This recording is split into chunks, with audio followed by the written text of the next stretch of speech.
Hello and welcome to Versus Live. I'm Ross Merriam. I'm Corey Baumeister. And we've got Rob in the booth. Say hi, Rob. Hi, Rob. Rob will be taking all of your questions, comments, concerns, and burns in the chat. Make sure to tag at Star City Games so he can see them and send his favorites over to us.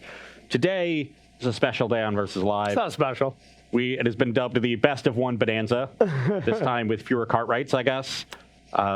That's the show Bonanza from the 60s. Of course, thank you. I'm glad you just assumed I had no idea because I did have no idea. I should have warned you before the show that I was going to make that joke. You know what? You make so many bad jokes, you don't have to warn me. Yeah. It's going to happen. As long as they're not puns. Yeah, that's just me saying I'm going to make a bad pun at some point. Yeah. You know, we know it's going to happen. You make puns. Yeah. I make esoteric pop culture references from at least 30 years ago. Yeah. At least. Or Simpsons jokes, one of the two. Well, The Simpsons is 30 years old, so that's fair. That's fair. At least the beginning of it. That's fair. And the Simpsons doesn't count after like 1998, 99. Yeah, they went a little downhill. Oh. I mean, when you do everything, you know, when you make a show topic about literally everything, eventually you just run out of ideas. You know, as much as I want to say, like, for the integrity of the show, it should have ended 20 years ago. I really can't fault the voice actors for just keeping to collect those checks. Oh, yeah. I'd be like, would you like to keep doing this and still getting paid millions of dollars? Yes, please. I guess I'll do it. Yeah. If I have to. Yeah. Okay, so we are playing best of one decks in preparation for the Arena Open this weekend. Yep.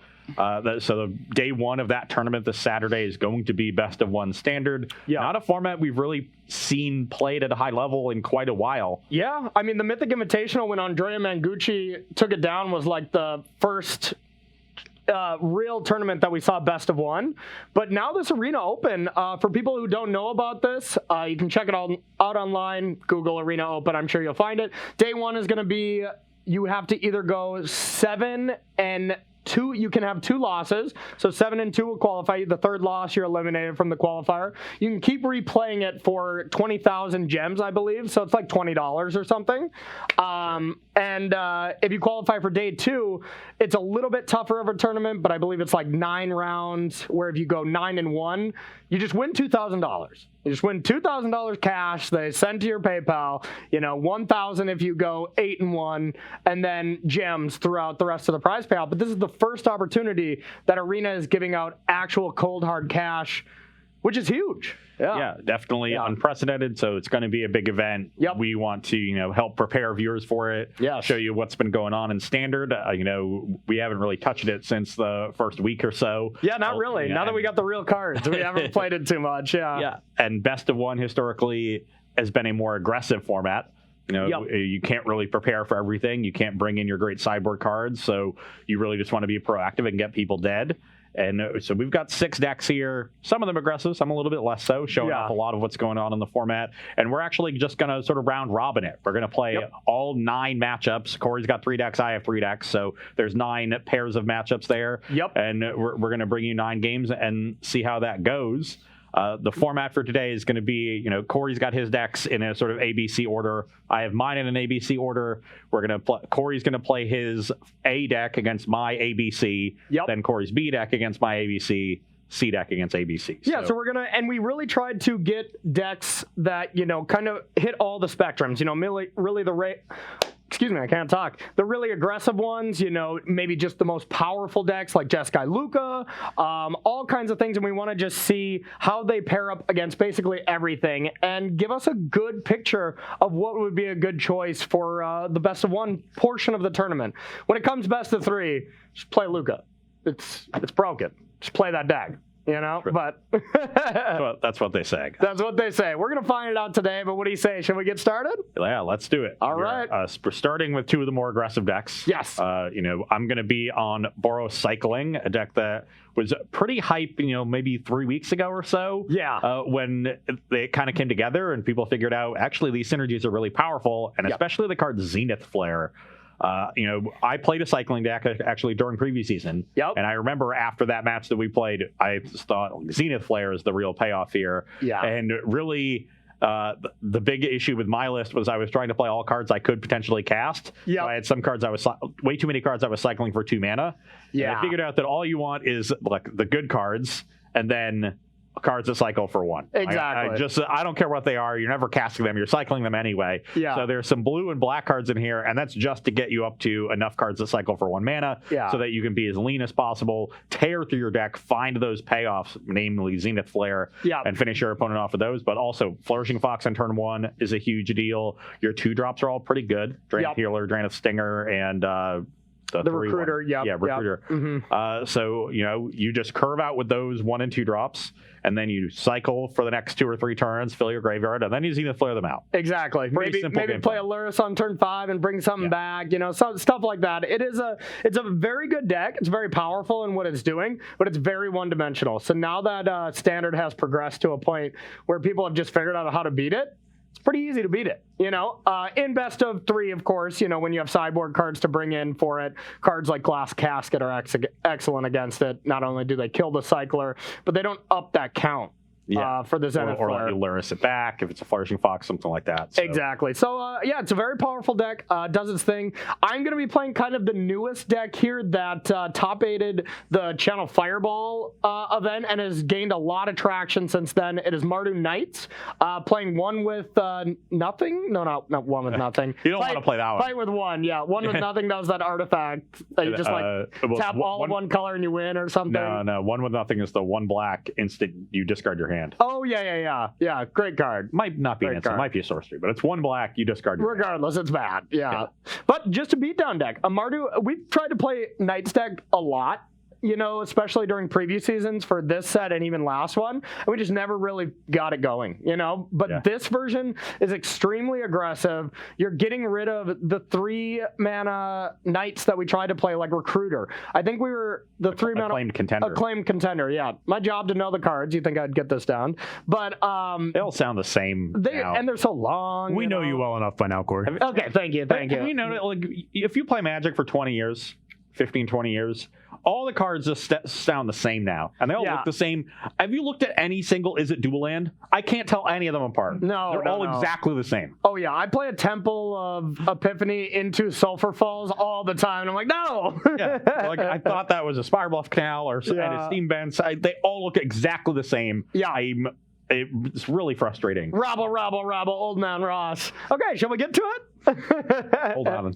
There are no clouds in here for me to yell at. Can we paint some clouds on the walls so I can yell at them? Yeah, I'll put that on the list of improvements. That sounds great. Also, Ross, we did have one question. Let's hear it. Have you finally made an arena account to be able to play this open? Yeah. I have not.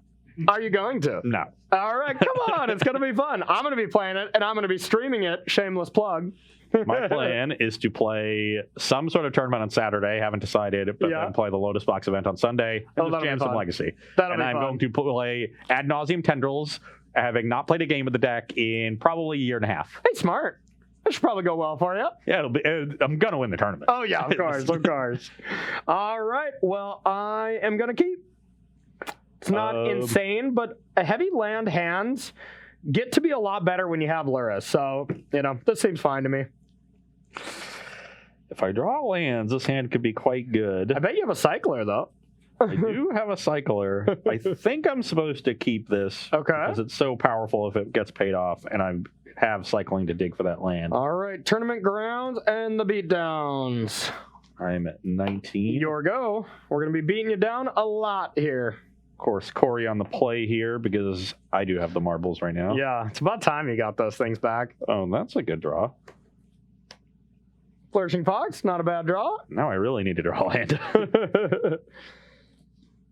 All right, not a bad draw from our part here.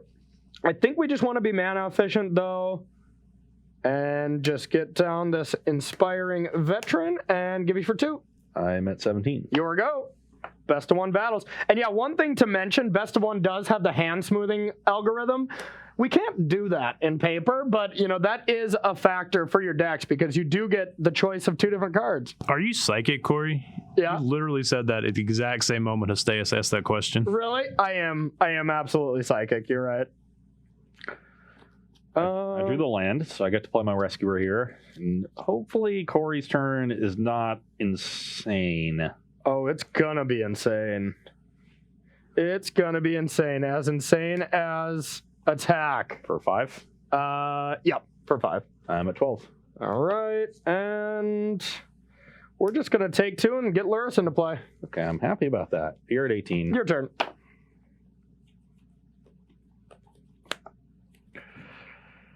Now I'm scared.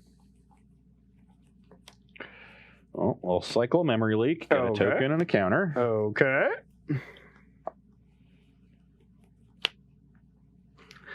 Seems like you've drawn lands. Yes, I've drawn lands. I was shocked at 10. Okay. And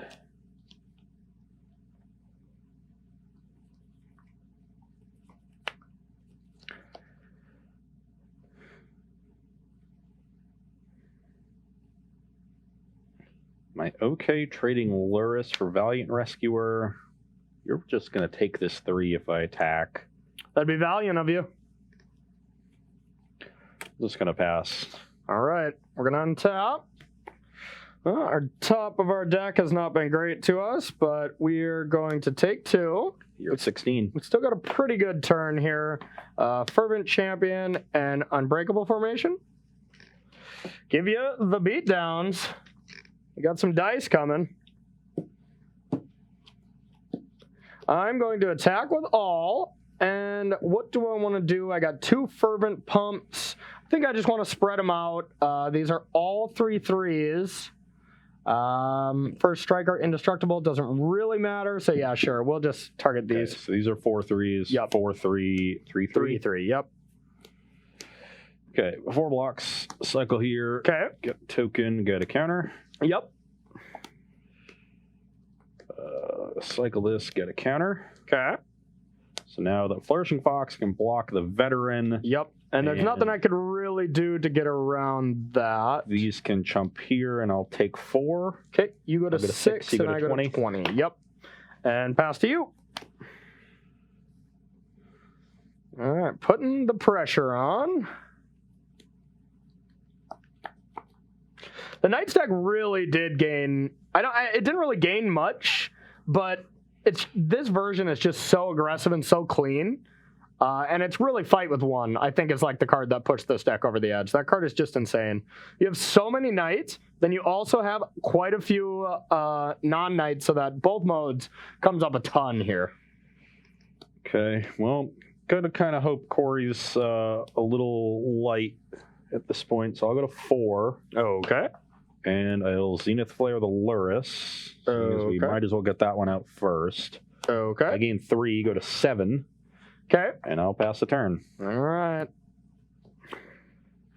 Ooh, that was a good draw. I will take 2. You're at 18. Dire Tactics that. Ugh. And beatdowns. I'm dead. Oh, yeah, you're just dead, huh? Yeah, you have 2 4s and a 3.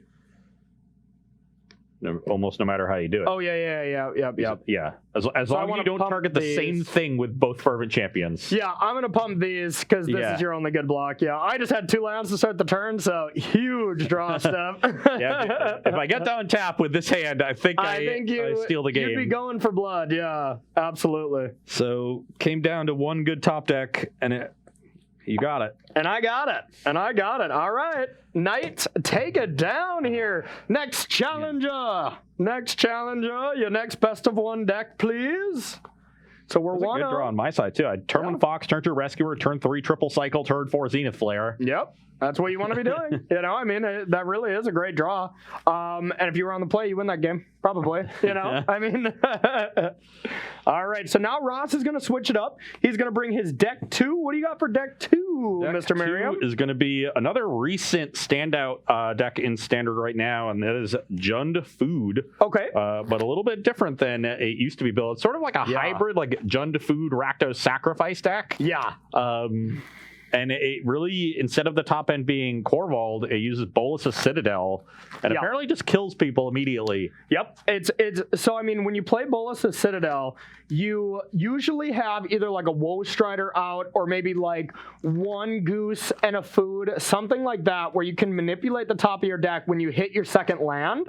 So you have like a ton of extra draws. Woe Strider especially, just sacking something to scry. You're usually at a high life total because, well, every deck in Standard kills you after they've established a board. Luca will steal all your stuff and then kill you. Bant Yorian doesn't actually attack until you have no chance of winning the game. Temur Reclamation will go over the top of you, stuff like that. It just steals all its 20 at once. Exactly, but you're going to have a high life total, so Boros' Citadel is in a great spot right now. And I have E-League tomorrow, the E-League playoff, and this is one of the decks that I'm definitely considering because it is a powerful the E-League deck. playoffs? The E-League playoffs, yes. He is in it, yes. Yeah. As our BCW teammate E-League sees. Yes, exactly. They're the E-League playoffs. The E-League playoffs for now. But the deck's powerful. Isn't he the number 1 seed, right? He is the number 1 seed. I'm the number 2 seed. They're the E-League playoffs. Yeah. Really true. That's what I thought they were called. That's pretty close. But yeah, the deck is really good. I mean, I've been testing it. I've been looking at just results of Standard lately. And I mean, Jund Sacrifice is like 3 in each top 8 these days of Standard challenges, and it's definitely on the up and up. And it's challenging Jeskai Luka as I wouldn't say best deck because I think Jeskai Luka overall has a lot better matchups, but the Jund Sacrifice has a decent matchup against Luka decks. So that is what the kids say. Which kids? And hopefully it has a decent matchup against Mardu Knights. And I kind of think it will. I'm kind of afraid because I am afraid of one card in particular. Is it Priest? Mayhem Devil. Okay. Mayhem Devil is a good one. Yeah. I think this hand is fine. Okay. It is certainly not setting the world on fire, but it's going to see a lot of cards, and it's going to come out reasonably quickly. Okay. So I will start on Forest Goose. Honk. I'm going to get myself a Chris Baroni over here. Chris Baroni? Yeah. The Chris Baronster? Okay, so I think we just want to start with... I'm going to take 2 and just start with the Knight of the Ebon Legion. So you're at 18? Yep, pass to you. Okay, let's play a Swamp and a Trail of Crumbs. Okay. Get some more food. I'm feeling hungry. Feeling hungry. Getting crummy. I'm a lot hungry these days since they've got us off the Skull Apple diet. I know it was a very rough diet, but we made it through, man. We made it through. All right, I'm gonna go with a veteran and give you the beatdowns. It's just a 1/2. You can probably block. Just lying to me about the game state, Judge. It is a 1/2. Read. Okay. I don't have to update you on all these effects. I will go to Okay. 18. Your turn. And I will throw one of these foods away. Okay. Use the mana to pay for the trail. Ross is a hungry boy. So this is the card you were talking about, right? That's the card I'm talking about. So that was it? Not a fan. Okay. Not a fan. Well, I'll take that one. Okay. Good call. Good call. You know what? You're really crummy. And I can... Do you just ignore my puns now? Oh, yeah. Okay. Okay. Okay. If he ignores you for long enough, you might go away. Yeah. All right. Our hand is still pretty good here, but definitely afraid of some draws. I'm going to play a Woe Strider, get a goat. Whoa, Strider. And pass the turn. Okay. So did not want to Mayhem Devil it up. You'd have to sack the food to do so. It's not great.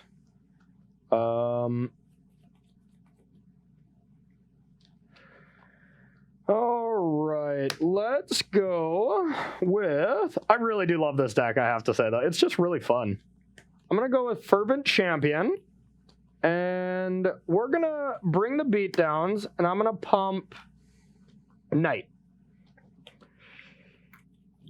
So I'm looking at a... You're pumping the Knight of the Ebon Legion. Knight of the so I'm Ebon looking at a 3/2, a 2/1. This is only a 2/2. Oh, sorry, Knights. Yeah. I lied to you again. Yep. Oh, yeah, I kind of forgot they get pumped. Yeah, I still want to do that. I'm kind of expecting a Dire Tactics here. That's what this smells like, a Dire Tactics. Reeks of it. Yeah, reeks. You got 4 cards in hand over there? I do, yep. I think you just have the... having the Luris lurking over there is really annoying. Yeah, it's just like you just get to throw away Knights, basically. They're coming back at some point. So, like, taking a hit for 7 here is a lot, especially if you just Woe Strider me next turn. Or, not... Yeah, I probably won't Woe Strider you, but... If you kill my Woe Strider this turn, of course. that's what I meant to say. Okay. With the Dire Tactics. So, if I just do that, let you tack me down to 11. I guess 11 is like not the worst. You exile this, then I get to play my Mayhem Devil, and I get to kill the Fervent Champion at least. Start digging for more stuff. Yeah, it's a toughie. I don't know what I want you to do. Whereas if I wanted to block this turn, I could go like block, prevent this from getting a counter, scry 1. These would trade. I would take only 2. I'd be at 16, which is pretty nice. And then you would have the dire tactics on my Mayhem Devil. Once I go to but I'd still get to kill the Fervent Champion and dig with the Trail. The only issue with that line is I'm not really setting myself up well against Luris. But maybe that doesn't matter because I'm a... Okay, I think the deciding factor here is that I'm a Boros of Citadel deck, so protecting my life total is really important. So smart. I'm going to go for the block line here. Okay. Yeah, I'll pass priority. I will sacrifice this to scry 1. Okay. I will leave that on top of my deck. Okay, and yeah, damage. Damage, I take 2. Yep. Brings me to 16. Your go.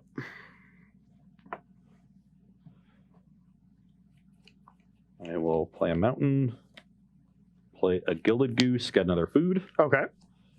play a Mayhem Devil, Okay. and pass the turn. All right.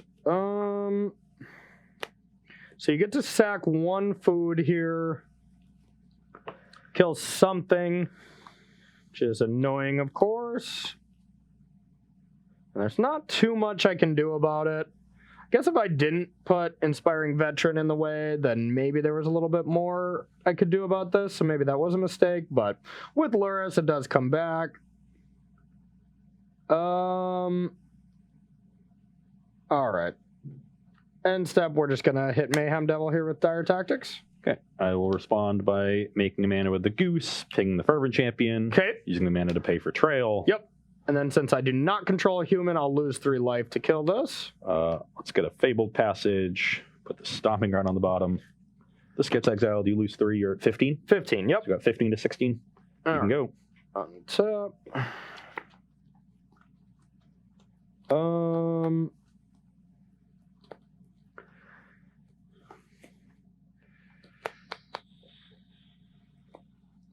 Okay, well, I think this should just be a Luris turn for me. So let's go with Luris and Champion and get in there and pump. So I get the free block on the Fervent Champion. Yep. I go to 14. Your go.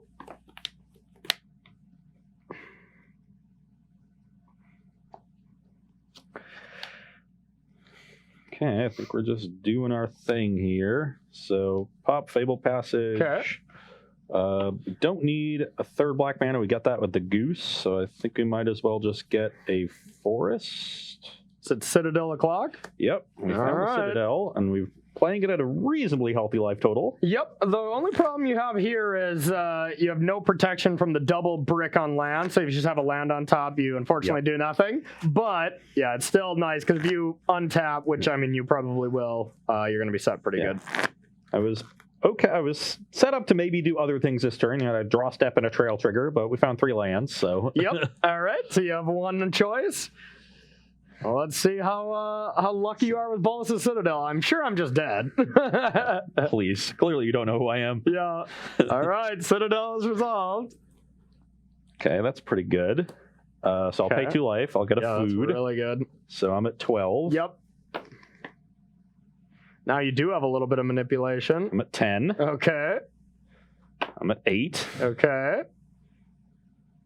So 15 to 8.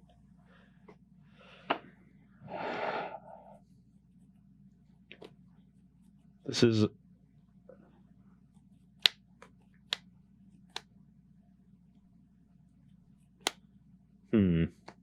Yes, interesting.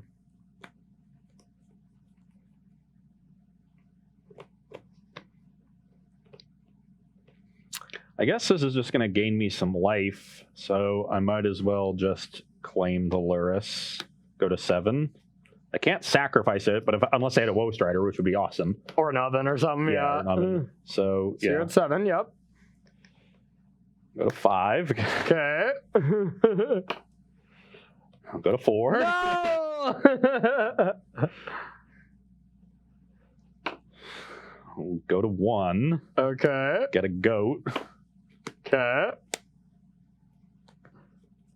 Oh, wow. Attack you for 3. Okay. You go to 12. Yeah, and you're at 4. I go to 4. Back up to 4. So close to killing you this turn. Yeah. You don't have to be done yet. Well, I'm not. I'm gonna go to 3 and take another one of your creatures. Wow. So I go to 3. Which one do I want? God, this is insane. I think I took the Fervent Champion. Yeah. Oh no! I'm so close. Well, you still have one more play you can make outside of doing that. We have multiple. Well, I don't have any way to gain more life. That's what I need to kill you. Yeah, but you can draw it off Goose Trail. Like, you can still activate. Yeah. Or you can scry it to the bottom, you know? Well, I actively want it, so Okay. I think we'll keep it there. So Ross, yeah? since chat's getting really mad at me, I figured I should let you know this. Don't forget that you can claim your own priest to give And haste. win, yeah. I could have done that. Yeah, Yeah, I could have given my priest haste and killed you. yeah. Well, would I have had 10 permanents plus 2 to sack the priest? I guess I didn't do the math. 1, 2, 3, 4, 5, 6, 7, 8, 9, 10, 11, 12, 13. Yeah. Mm-hmm. Should have claimed my own priest. Yep. I was just excited about killing more stuff. Yeah.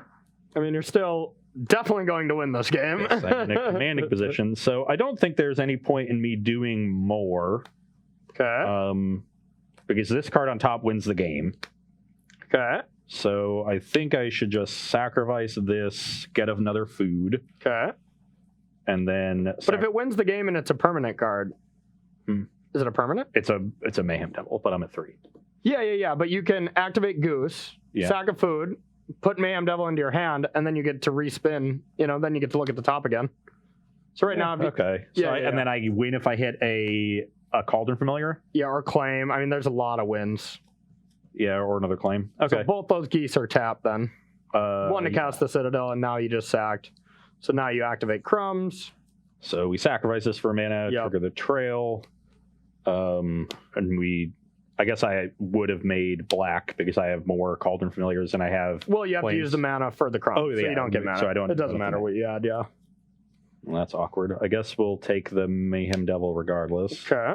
Because that seems better than the Cauldron Familiar. And then that's a land. Okay, so then we sacrifice this. Actually, we'll sack this to the You can Woe also Strider. scry, too. Yeah, You can sack. and we'll scry Yeah, to there the you go. bottom. And then I'll look at the top, and this. Do I want to go to 1? You don't have any reach, so, but going to 1. I don't think you have any reach. I don't really. Because you don't have Embercleave, and that's usually what those that's what those decks used to play. Maybe. Yeah, obviously you're not going to tell me. I'm just going to stay at 3 because Okay. once I'm at 1, I can't cast anything anyway. Sure. So it's not like it lets me win this turn. So, and then I'll I'll just sacrifice this. I guess we'll just scry that to the bottom then. Okay. See if we can hit something to kill you. Yeah, Cat just probably does it. That certainly doesn't. And then pass the turn. Is that it? That's Yeah. all you're going to do this turn? Just completely decimate my board and yeah, I'm dead. That was absurd. You started with basically nothing. You started with 1 untapped Goose with no food and just 1. If you had a land on top, you were just dead. I had several spells on top of my library that were all very good. Yeah, that was nice. That deck's good now. That deck's really good now. Boros' Citadel gave this deck a whole new angle, and now all of a sudden it's a combo deck. Before it was just too dirtily, you know, Yeah. like it did its thing, and it did its thing well. But now all these decks are going over the top, Temur Reclamation, Jeskai Luka and stuff. But now you can also go over the top. I mean, I cast like 12 cards that turn. Yeah. That's a lot of cards. That is a lot. I don't know if y'all at home realize that, but that's a lot of cards to cast. That's in one more than turn. 11. Yeah. Is that Six good practice for Storm this week? Yeah, exactly. This is my storm practice. All right, and I bring should the have third actually deck. won the game that turn. Yeah, you got Yep. claiming your own priest because you were at exactly 12. Yeah. And that's like when that comes up was when I needed the exact 2 damage. And I mean, like even more than that, because like you could add 2 mana. Like you had a Woe Strider in the I graveyard. could also have claimed my own Woe Strider, right, to then to just attack for 3 and not even cost myself permanence, right, to give it haste. Yeah, well, you claim Luris, and that was already kind of the same thing, but Yeah, but this is the second claim. yeah, I needed the Luris to begin with. But I guess the Luris needed to attack for me to be able to cast the other claim. Yeah. So it was post-combat, and I needed 2 extra damage, and I had Priest, and I had 12 permanents. So it's the exact situation where that's necessary. But like something you could have done is like sack the Priest and a Goose, get 2 black mana, play Priest from your graveyard because you had Luris. You know, like there were some absurd things. The limits were basically endless there once you stole Luris. That was a delight. Okay, what's your third deck here? I'm going to be excited about playing that deck some more. So, Yeah. Deck 3 Now here. you might want to play that Arena Open, huh? Deck 3 here is going to be a little Temur Adventures. Oh, that's right. A deck I love and I think is neat in best of 1 because it actually gets a sideboard. Yep. So all these really powerful cards that everyone's excited not have to play against, like Grafdigger's Cage in your sideboard, different sweepers, are all things that this deck gets access to in game 1 because of Fae of Wishes. Yep. And both Corey and I were curious as to how much of an advantage that is. Yeah, and I mean, honestly, I was just playing a little bit of Jund Sacrifice yesterday, just, having some fun because I think that deck is awesome. And I played against Temur Adventures, and they just went, turn 5, granted for Cage. I'm like, oh, well, I'm dead. Hey, stop Bolos of Citadel, stop Luris. Yeah. Mayhem Devil does seem like an issue for the adventure deck, but they don't really have answers to Lucky Clover, which is nice. That's true. Yeah. No, it's an interesting dynamic, that's for sure. Yeah. So we'll see how this goes. Yep. And if we run really fast, y'all, since Best of 1 is a show run we've never really done, where we'll just run through the decks again if we just end really quickly. I think this is going to be the only problematic matchup. It's because just the Mardu Knights deck is very aggressive. It can close out games really fast, or it's going to lose really fast. So yeah. Corey's last 2 decks are a little bit slow. A little bit. We're slowing it down. Yeah, your picks would definitely be these aggressive, Jund Sacrifice fun decks. Not to say that it's just fun, because that deck is insanely powerful. And it can also play Reclamation. Yeah. You still got a lot of that engine that John Food was known for. You've really just cut Corvold for Bolos of Citadel. Exactly. But basically what I'm saying is you want creatures that gain you advantage in basically all 3 of your decks. I'm trying to do a little bit different things here, at least in my next 2 decks. I know what I'm good at, Corey. Yeah. And I stick to that. Yeah. And that's another thing you learn after 15 years. Stop trying to get cute. Just play the things you're good at. Just play the things you're good at. Perfect. Wait, you need to unban Twin for that. Oh, well, this hand was really rough until those last 3 cards, which were the 3 lands we needed. So I'm going to keep. I think I have to keep this, but there's definitely a good chance I just get run over. All right. Knight of Ebon Legion, pass to you. Edgewall Innkeeper. All right. Now it's interesting. I don't usually know what creature I'm supposed to get in play first here. I think we lean towards this one. Worthy Knight just seems like the card you should start with. All right, I'm going to take 2, go to 18. Give you the beatdowns. I'm at 19. All right, and yeah, let's just jam Worthy Knight. Pass to you. And Bone Crusher Giant. Human Creature Soldier. It's not the worst. I actually do think I want to spend a lot of these early turns disrupting Corey as much as I can. That almost assuredly. Not what I want to play.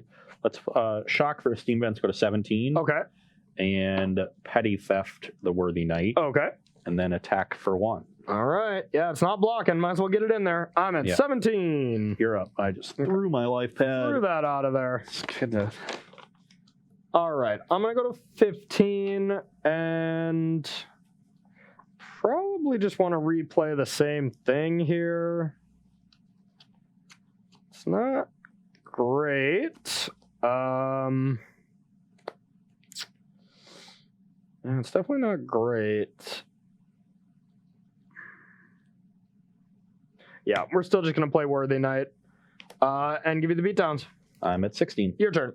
So you shocked, but didn't play something on top of your Worthy Knight? Oh, dang it. That was stupid. What 1 mana interact? Oh, you have fight as one? You're holding up for a little stompy stomp? No, it was a misclick. IRL misclick. Can I take it back? You mind if I see what you're up to. I am going to cast a Fertile Footsteps. Okay. Love that. And we're going to need to draw a good card next turn. So we don't have it now. I don't have any good cards. Nope, just another Innkeeper. Yeah, not bad, not bad. And it'll be your go. You don't want to attack? Come on, buddy. All right, so here's the turn where I want to just get enough power in place so that I can trigger Knight of the Ebon Legion if I connect, which I definitely will because you won't want to block here. So let's start with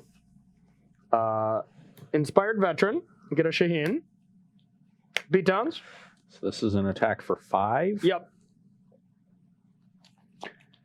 You definitely have fight as one in hand. So any sort of weird attempted double block on my part is going to get blown apart. So Well, double blocking 3 toughness creatures might not be great either, but they're +1/+0, right?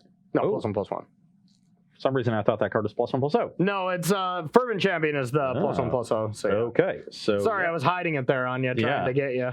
Do you want a double block? No, I'll let you. No, I'll just go to 11. You prevent a token. All right, put you to 11, and then I'll get another Shaheen, and then I will get a token here. Your go. Oops. Looks like I'm indeed about to get run over. Yep, Oh, yep. God, I'm getting punished. Knights. I've not drawn my anti-aggro cards. Yeah, a.k.a. only Bone Crusher Giant and Clover. Lovestruck Beast. Yeah, that's true, that's true.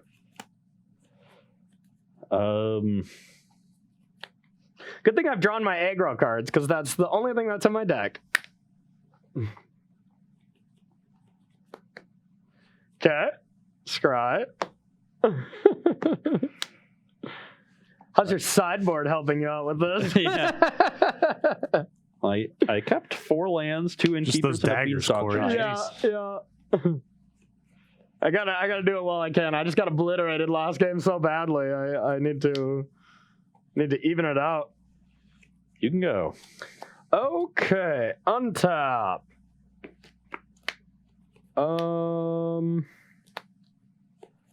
Let's go with. I'm gonna play a Vanguard, get a Shaheen, and math is for all of the blockers. Okay, I'll bounce Inspiring Veteran. Okay. And now this attack is for 8. Yep. I go to 3. How do I live? You're live right now, man. Okay. I will block a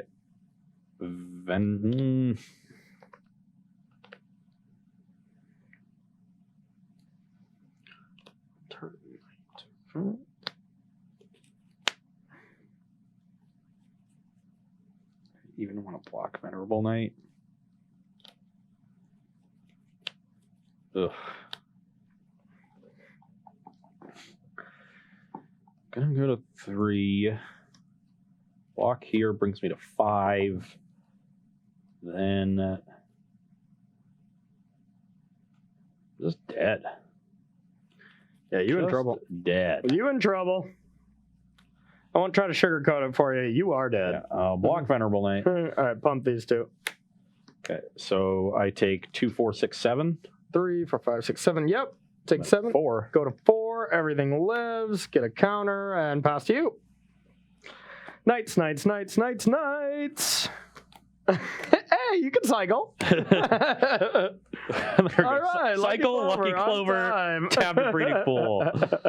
Yeah, you were in trouble there. You were in trouble there. The Knight's deck is pretty impressive, though, I have to say. Anybody who loves a good beatdown deck, this is the only real good beatdown deck, in my opinion. You can count cycling as a beatdown deck, but I really don't. It's not a traditional... It's a synergy deck, really. Exactly. I'm playing a combat trick. I'm playing a combat trick. I'm a beatdown deck, you know? Maybe I need to mulligan that hand. Like it was Beanstalk Giant, 4 lands, 2 Edgewall Innkeepers. I just couldn't bring myself to mulligan a hand with 2 Edgewall Innkeepers in it. Yeah, but they aren't. I literally never triggered them and die very easily. Yeah, so. I feel like what you really want is Crusher Giant and Lovestruck Beast. Yeah, Clover, and then just the Brazen Bar or Bone Crusher is like what you need, But so yeah, probably needed to mulligan that hand. Just on the draw in an aggressive matchup. One thing we could do for best of one to kind of help is just 1 free mulligan. 1 free mull to 7. I mean, it's kind of the same as the hand smoothing algorithm. So when a hand's close, we just get a free mulligan.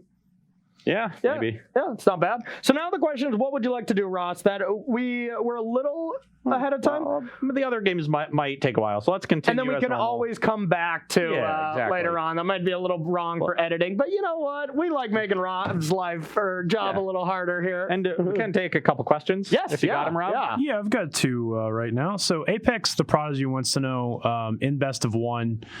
I guess it's a broader question in their specific question. Okay. They were talking about main decking Soul Guide Lantern, because of things like Uro and Luris, and just generally, how do you look at bringing in sideboard cards into the main deck? I generally am pretty low on doing stuff like that, just because it might be good against the Luris and the Uro, corner cases, but to be fair, you gotta still expect to play against Jeskai Luka the most. Like we're bringing you 6 decks, but this is not saying that this is the distribution of percentages of decks. It's going to be a huge percentage of Jeskai Luka, and you look at a card like Lantern against Luka, and that card is not going to do anything. So I do not want to have dead cards like that are only silver bullets against cards like Uro that are not seeing much play. First of all, it's not very good right now. There's too many Elspeth Conquers Death running around in Standard. And yeah, it's going to be good against Jund Food, but I really dislike those corner case type cards. What do you think about them? So I am generally averse to putting them in like that. You have to have really good reason to, but there are some reasons. There's really 2 things that you need to have happen to justify having a narrow card that would normally be a cyber card in your main deck. One, the opportunity cost of putting it in there has to be low, which I agree is pretty true with Soul Guide Lantern. Yeah, it is. Cantrips. So it's never going to be that bad unless you're playing like I would never do it in a deck like Mardu Knights. Yeah. Because you're just trying to curve out and kill them. Fervent Champion Lantern, go. But, in a more reactive deck, in a Jeskai Luka deck, if you're worried about the Jund Food matchup, main decking in that deck would make some sense. But it also has to be a card that is good in a matchup that's really popular. So if the Arena Open is coming and you have some reason to believe that Jund Food is going to be really popular because everyone thinks it's good against Jeskai Luka and that's the default deck, then main decking that, if you're worried about the Jund Food matchups, like I said, out of Jeskai, I think in that specific scenario it would make sense. Yeah. But you need those 2 factors to converge. And that does not happen very often. So, and then just because the Jeskai Luka deck does it, doesn't mean that some other deck, like, your Temur, Temur Adventures has Fae, so it would never do it. But, some other mid-range or control deck, like, probably wouldn't want to do that. Yeah. Because it just doesn't have the same reasons. Now in Modern, I think it's a different story because there's so many decks that are graveyard based and so many Mystic Sanctuary decks and stuff like that you're actually gaining quite a lot from such a little thing, and the opportunity cost is lower. So I can see totally in something like that. But Standard, I mean, if you need that 5th land, you draw a Lantern or something, or just need something to kill a creature, you draw a Lantern, you have to recycle, now you're left with 2 mana, then you draw Teferi or something, something like that is really, really bad. And whenever that kind of situation happens to me, I'm just like, okay, I need this card out of my deck when it's just not good in a specific also thing. You're just lowering the power level of your deck across the board trying to do that. So you have to be confident that the metagame is right and that, you're never going to hit the super awful scenario. Like you would never main deck Tormod script in these scenarios, because it would just be a dead card when you drew it in the matchup where it's bad. At least Soul Guide Lantern cantrips, but you do still need a significant portion of the metagame to be a payoff to main deck that card. And right now, it's not that much in standard, so I agree. It's probably not there unless Jund Food, like in the case of Soul Guide Lantern specifically, unless Jund Food got super popular. But it's not even that good against them. I mean, like, you get to pick off one card, but they can still get their cat around that, and like, you can get like the Woe Strider or something. It's not, certainly not a lights out card against them, definitely not. But it's definitely a reasonable tool that can, and I don't know, maybe it can stop a Zenith Flare. Cycling. It's definitely good against cycling. So there's a couple things, a couple matchups where it's good, but like both those decks would have to be really popular. And your card has to have a low opportunity cost. And like you said, in Modern, there's so many decks using the graveyard. They're all Luris decks or Sanctuary decks, basically throughout the entire format. Or they're, and then sometimes it's Dredge. And then when you draw your main deck Soul Guide Lantern against Dredge, your Dredge opponent is like, come on. What am I doing? I've made that face. That's me. What am I doing? Honestly, for best of one, I think my best advice is just play a deck and make sure your deck does its thing very well. Don't try to get cute. Try to play all these sideboard cards because you're like, oh, if I play against this, I might need this. If I play against this, I might need this. Just do your deck, have your deck do its one thing, and do it well. And hope to capitalize on it. That is good advice. You want to sort of linearize your decks when you're playing best of one, because it's too hard. Your deck becomes too muddled if you try to react to everything. Your sideboard is where you do all the reacting. So when you get rid of the sideboards, it's really just about doing your thing really, really well and doing it consistently. Exactly. The only thing I think you should have in your sideboard too is one of these. All right, one more question there, Rob. Great question, though. Yargs wants to know, what's the best removal in the format right now, do you think? And also, how do you look at integrating that into your deck in best of one? For instance, you're playing Dire Tactics in this Smarty Knights deck that maybe you wouldn't in best of three? I think I would still play a decent amount. This deck is really skewed towards the metagame, where it's only playing 2 Dire Tactics and it's playing 4 Fight as One. Just recognizing that the Luca decks are really popular. Shatter the Sky, you can absolutely wreck them with a 1 with nothing on the Indestructible clause. So removal is not as important right now. Honestly, I think the best removal is just Shatter the Sky. And like, that's not even really a removal spell. That's a mass removal spell, so it's a little different. And that's the tough thing. Like, removal is not that great right now because, like, Luca's just stealing your stuff. Like, what are you killing in that deck? Removal is not very good against Temur Reclamation. So it is a weird spot where removal is just not at a good spot right now. And that's one of the reasons that a deck like Mardu Knights can really pop up, because people aren't playing a lot of cheap spot removal, and when they're not doing that, you just flood the battlefield and overwhelm them. Exactly. Shatter the Sky, obviously a problem, but Fight with One, a really great reaction to it. So if you had shocks in your decks, like just shocking, inspiring veteran, like, this deck's done then, but that's just, decks aren't playing that. They're playing mass removal, and that's it. And 1 with nothing is very good against that. So but we are in a spot where spot removal just isn't that good. All the aggro decks even have Luris too. So if you want to play spot removal against a Luris deck, you really have to play a lot of it. Because or it has to be exile. Like, Baffling End is probably much better than any other removal just for the exile clause. But you don't play Murderous Rider in your Jund Sacrifice list anymore. That used to be a staple. But it's just, there's nothing you want to kill. There's no Nissas that you need to kill anymore, which is just weird. When 2020 is really crazy, is Nissa is now unplayable. That's why I don't want to play Standard. You poor guy. Hey, that Jund Sacrifice deck, that seems like it's for you. One more question if you got it, Rob, and then we'll go to our next round. That's what I got for right now. That's all you got? Okay, perfect. We'll keep those questions coming in. We are going to switch it up. Now, I am going to be playing, Ross mentioned earlier, we're sticking to the format of me switching decks, playing against 3 of Ross's decks, switching again, 3 of Ross's. So I'm going to switch to a Gruul Beatdown deck that is playing, gasps, no commander. No commander. So I get to play all the good cards. I get to play Embercleave. I get to, just build my deck how I would want to build it with no constraints. And I think it's going to be very interesting. I'm so free. But basically, I think Embercleave is going to be a very good best of one card. So I think this deck is going to be very good. We'll see. We'll see how good it really is. But we are going to take a short 5-minute break. And then we're going to be right back with round number 2 of our best of one bonanza. Don't go anywhere.